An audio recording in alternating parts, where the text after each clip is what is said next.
Oi, tudo bem?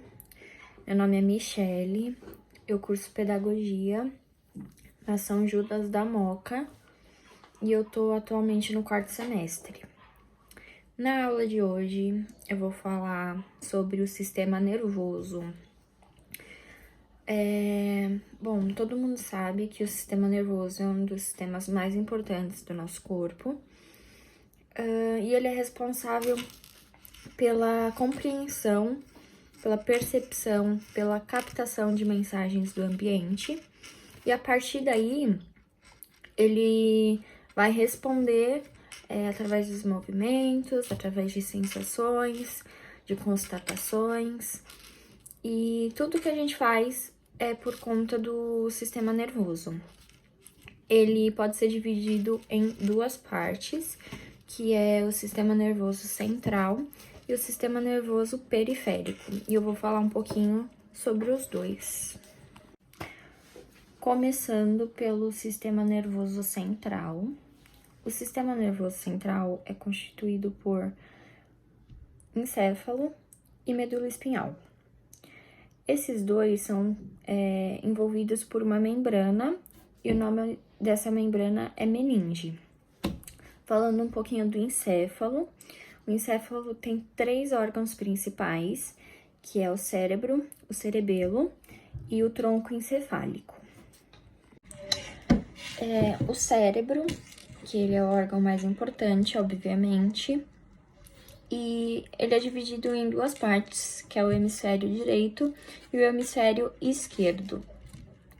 A camada mais externa do cérebro chama-se córtex cerebral, e o córtex cerebral é muito importante, porque ele é responsável pela fala, pelo tato, pelo paladar, pela audição, pela visão, pela fala, pela escrita, enfim, ele é responsável por todos os sentidos.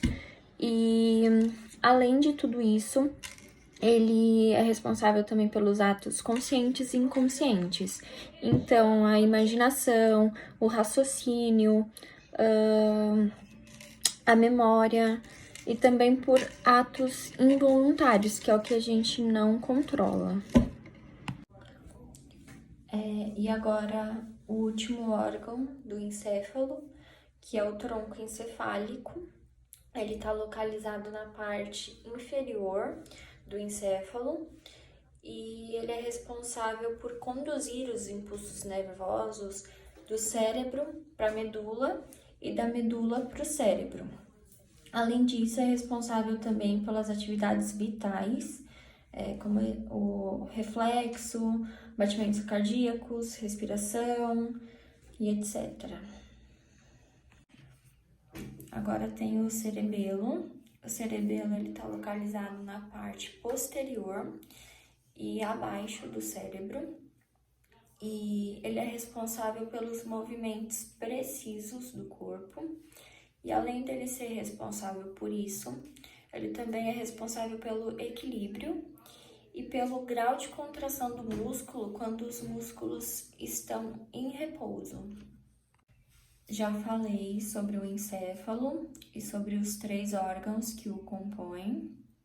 E agora eu vou falar sobre a outra parte do sistema nervoso central, que é a medula espinhal. A medula espinhal, ela é um cordão de tecido nervoso localizado dentro da coluna vertebral. A medula espinhal é responsável por conduzir os impulsos nervosos do corpo todo para o cérebro e também por controlar os movimentos involuntários. Agora que eu já falei sobre o sistema nervoso central, eu vou falar sobre o sistema nervoso periférico. O sistema nervoso periférico, ele é formado por nervos que se originam no encéfalo e na medula espinhal. E pelo que ele é responsável? É responsável por conectar o sistema nervoso central com o resto do corpo. Então, dentro do sistema nervoso periférico, existem 2 tipos de nervos, que são os nervos cranianos e os nervos raquidianos. Os nervos cranianos dividem-se em 12 pares que saem do encéfalo e eles são responsáveis por transmitir mensagens sensoriais ou motoras, especialmente nas áreas da cabeça e do pescoço. E também tem os raquidianos, que são 31 pares que saem da medula espinhal.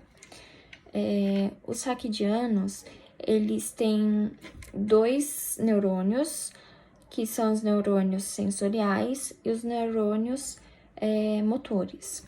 Os sensoriais, como o próprio nome diz, são responsáveis por receber mensagens do meio externo. E os motores, eles são responsáveis por levar os impulsos do sistema nervoso para os músculos ou para as glândulas. Além disso tudo que eu falei, o sistema nervoso periférico, ele é dividido em 2 partes, que é o sistema nervoso somático e o sistema nervoso autônomo. Falando um pouco do sistema nervoso somático, ele é quem regula as ações voluntárias, ou seja, as ações que a gente tem controle, e além de regular essas ações, ele também regula a musculatura esquelética do corpo todo. Então, basicamente, a função do sistema nervoso autônomo é regular as funções orgânicas para que as condições internas do organismo permaneçam sempre constantes. E agora eu vou mostrar algumas imagens para vocês verem como é o sistema nervoso, como é dentro do nosso corpo, para entender mais ou menos onde fica cada órgão. E é isso. Começando por essa imagem, que é o nosso sistema nervoso inteiro, da cabeça aos pés. Olha quantos nervos nós temos. A próxima imagem é o nosso sistema nervoso periférico. Aqui os nervos cranianos, os nervos raquidianos, para vocês entenderem onde fica. Aqui a medula espinhal, o encéfalo. E a próxima imagem é do sistema nervoso central. Aqui o cérebro, aqui o tronco encefálico, o cerebelo e a medula espinhal, que é tudo isso.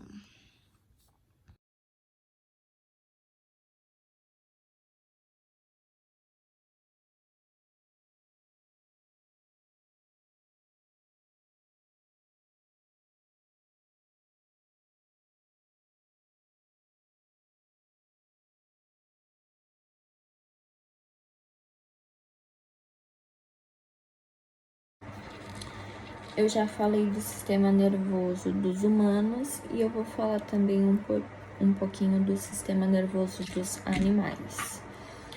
O sistema nervoso dos animais pluricelulares começa pelos quinidários e é representada por um tecido nervoso que se organiza em forma de uma rede. Quando a gente toca uma hidra, o impulso se propaga como uma onda, porque não existe um centro de comando do organismo, eles não têm um cérebro que nem a gente. Vim mostrar a imagem de uma hidra e aquelas redes que eu falei pelo corpo todo.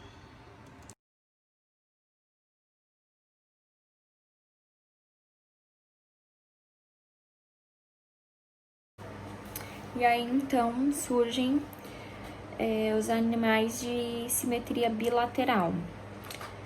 E nisso tem 2 novidades, que é a cabeça e a centralização do sistema nervoso. Em uma planária, por exemplo, que é um platelminto, tem uma central de coordenação do organismo. é como se fosse um cérebro, só que nos plateumintos o nome são gânglios cerebroides. E qual é a vantagem de ter isso? Os movimentos e as respostas são mais controlados e eficientes. E eu vou mostrar uma imagem para vocês da estrutura de um plateuminto, para vocês entenderem mais ou menos como é. Mesmo que já seja muito simples, só para vocês verem. Aqui está, aqui fica os gânglios cerebroides, que funcionam como cérebro. E aqui tem um cordão nervoso.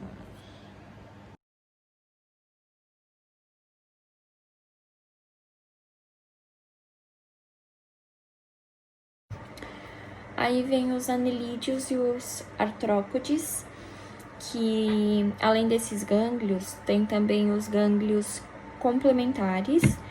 E quanto mais, maior vai ser a eficiência de resposta. Depois deles vem os moluscos, que continuam com o sistema ganglionar, mas eles, por exemplo, em lulas e em polvos, eles têm um cérebro de verdade e eles já conseguem fazer coisas mais complexas, como reconhecer formas, reconhecer cores. Aqui tem um exemplo de anelídeo, provavelmente é uma minhoca. E aqui é a estrutura, o sistema nervoso dela. Vou deixar aqui paradinho um pouco para vocês darem uma olhada.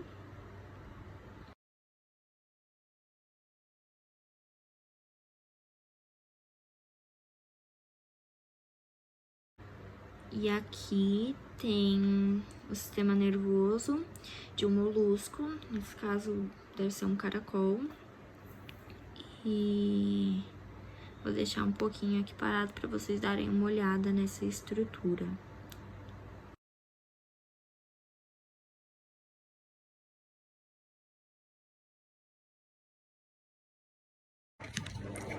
E por último, tem os animais vertebrados. O sistema é muito mais complexo e muito mais elaborado, então tem um aperfeiçoamento desse sistema e a formação de órgãos especializados no controle de várias funções. Então, isso permite que eles tenham a capacidade de se adaptar a ambientes diferentes. E aqui tem o sistema nervoso de um animal vertebrado, que no caso é o rato. E eu vou deixar a imagem aqui para vocês darem uma olhadinha na estrutura.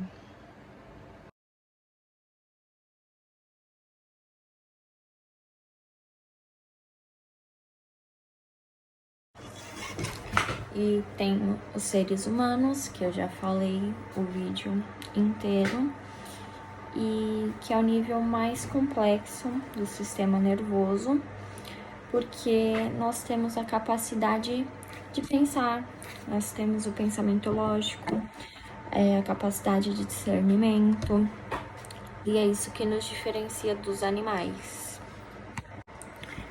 Agora eu vou falar algumas curiosidades sobre o nosso cérebro. O nosso cérebro, ele pesa em torno de 1,5 kg.